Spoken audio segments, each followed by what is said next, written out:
पैसे बचाने का नाम सुनते ही कैसा लगता है? एक बोझ, एक मजबूरी है ना कि भाई खुशियों को मारना पड़ेगा। लेकिन क्या हो अगर मैं कहूं कि पैसे बचाना कोई मजबूरी नहीं बल्कि एक कला है।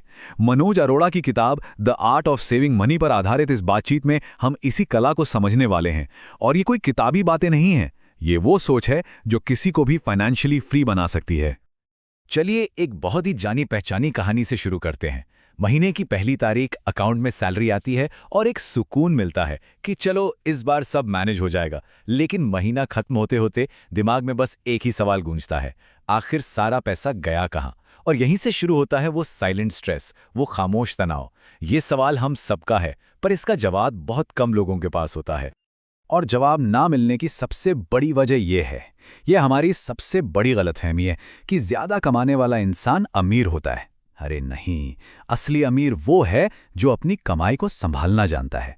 करोड़ों कमाने वाले भी महीने के आखिर में खाली हाथ हो सकते हैं और एक नॉर्मल सैलरी वाला भी एक सॉलिड फाइनेंशियल लाइफ बना सकता है। खेल कमाई का नहीं, उसे संभालने का है।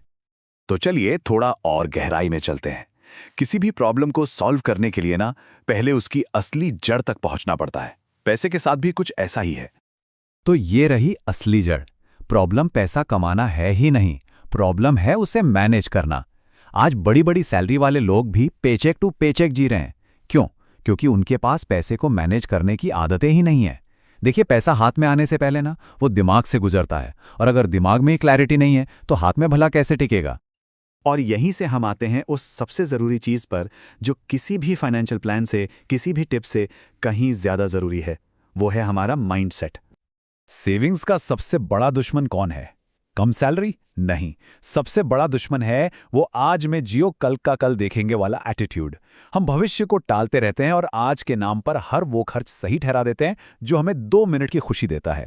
लेकिन ये जो इंस्टेंट खुशी होती है ना, इसका मजा कुछ देर का, पर इसका दर्द और पछतावा बहुत लंबा चलता है। तो यहां आता है अमीर लोगों का सबसे पावरफुल सीक्रेट। हमें क्या सिखाया जाता है कि भाई पहले सारे खर्चे कर लो, बिल भर दो, और जो बच जाए उसे सेव कर लेना। सच तो यह है कि कुछ बचता ही नहीं है। अमीर लोग इसका ठीक उल्टा करते हैं। और ये देखिए कि वो कैसे करते हैं। जैसे ही इनकम आई, सबसे पहला काम, अपनी सेविंग्स का हिस्सा बाहर निकालो। अब जो बचा है उसी में पूरा महीना चलाना है। सिंपल।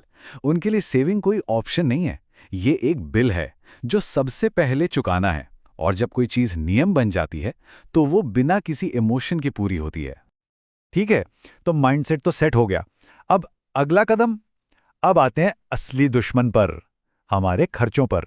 क्योंकि देखिए, कितनी भी कमाई हो, अगर खर्चे कंट्रोल में नहीं है तो सब बेकार है। ये 2 शब्द देखिए, जरूरत और चाहत।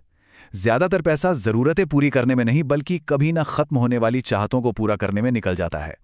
वो नया फोन, वो ब्रांडेड कपड़े, दोस्तों के साथ हर वीकेंड पार्टी, ये वो चाहते हैं जहां हमारी मेहनत की कमाई चुपचाप गायब हो जाती है। तो अगली बार कुछ भी खरीदने से पहले बस एक सेकंड रुककर खुद से ये एक सवाल पूछना है। यकीन मानिए 90% केसेस में जवाब नहीं ही होगा, और ये छोटा सा सवाल इमोशनल शॉपिंग से बचा लेगा, जहां सबसे ज्यादा पैसा बहता है। और ये है एक बहुत ही खतरनाक ट्रैप, लाइफस्टाइल इन्फ्लेशन। मतलब सैलरी बढ़ी तो खर्चे भी बढ़ गए, प्रमोशन मिला तो बड़ी गाड़ी की ईएमआई शुरू हो गई। नतीजा, ज्यादा कमाकर भी पहले से ज्यादा स्ट्रेस में। यही वो जाल है जिसमें ज्यादातर लोग फंस जाते हैं। तो खर्चे समझ लिए, जाल भी देख लिया। अब सवाल यह है कि सेविंग को एक मजबूत आदत कैसे बनाया जाए। सिर्फ सोचने से तो काम नहीं चलेगा। याद रखिए, सेविंग मोटिवेशन से नहीं, सिस्टम से होती है। तो एक सिस्टम बनाइए। सबसे आसान तरीका, ऑटोमेट कर दीजिए। इनकम आते ही एक फिक्स्ड अमाउंट अपने आप दूसरे अकाउंट में चला जाए, सोचना ही नहीं। अमाउंट छोटा हो चलेगा, पर हर महीने होना चाहिए। और हां, उस सेविंग को एक नाम दीजिए, एक मकसद दीजिए। इससे मोटिवेशन बना रहता है। अब बात करते हैं पर्सनल फाइनेंस की दुनिया के 2 सबसे बड़े किरदारों की। एक विलन जो हमें नीचे खींचता है, और एक हीरो जो हमें हर मुसीबत से बचाता है। स्क्रीन पर यह नंबर देखिए, 6। ये सिर्फ एक नंबर नहीं है, ये फाइनेंशियल सिक्योरिटी का मैजिक नंबर है। पर इसका मतलब क्या है, चलिए देखते हैं। इसका मतलब है कम से कम 6 महीने के जरूरी खर्चों के बराबर पैसा एक इमरजेंसी फंड में होना चाहिए। और सुनिए, ये कोई इन्वेस्टमेंट नहीं है, ये एक सेफ्टी नेट है, ये मन की शांति है। नौकरी चली जाए, कोई मेडिकल इमरजेंसी आ जाए, यही पैसा है जो आपको संभालेगा। ये देखिए वही हीरो और विलन। एक तरफ है कर्ज मतलब ईएमआई, एक मेंटल बोझ जो हर महीने की पहली तारीख को टेंशन देता है, और दूसरी तरफ है इमरजेंसी फंड यानी कि मेंटल पीस। चॉइस बिल्कुल क्लियर है। हर ईएमआई जानते हैं क्या है? ये एक वादा है कि आप अपनी मेहनत की कमाई खुद को देने से पहले किसी और को देंगे। ये सीधे सीधे आपकी सेविंग करने की पावर को खत्म कर देता है। तो अगर फाइनेंशियली फ्री होना है तो कर्ज से दूरी बनाना बहुत जरूरी है। तो चलिए अब नंबर्स, हिसाब किताब से थोड़ा आगे बढ़ते हैं और उस चीज की बात करते हैं जो असल में मैटर करती है, वो असली आजादी जो सेविंग की आदत से मिलती है। सेविंग करना सिर्फ पैसे जोड़ना नहीं है, ये सेल्फ रिस्पेक्ट है। जब कोई हर महीने अपने फ्यूचर के लिए पैसे अलग रखता है ना, तो वो खुद को एक मैसेज दे रहा होता है कि मैं और मेरा फ्यूचर इंपॉर्टेंट है। यही वो पावर है जो गलत जगहों पर झुकने नहीं देती। सोचिए, सेविंग से मिलता क्या है? बैंक बैलेंस से कहीं ज्यादा मिलता है कॉन्फिडेंस, जिंदगी के फैसले लेने का कॉन्फिडेंस, एक टॉक्सिक जॉब को छोड़ने की हिम्मत, बुरे समझौतों को ना कहने की ताकत। ये वो असली दौलत है जो बैंक में नहीं, इंसान के अंदर जमा होती है।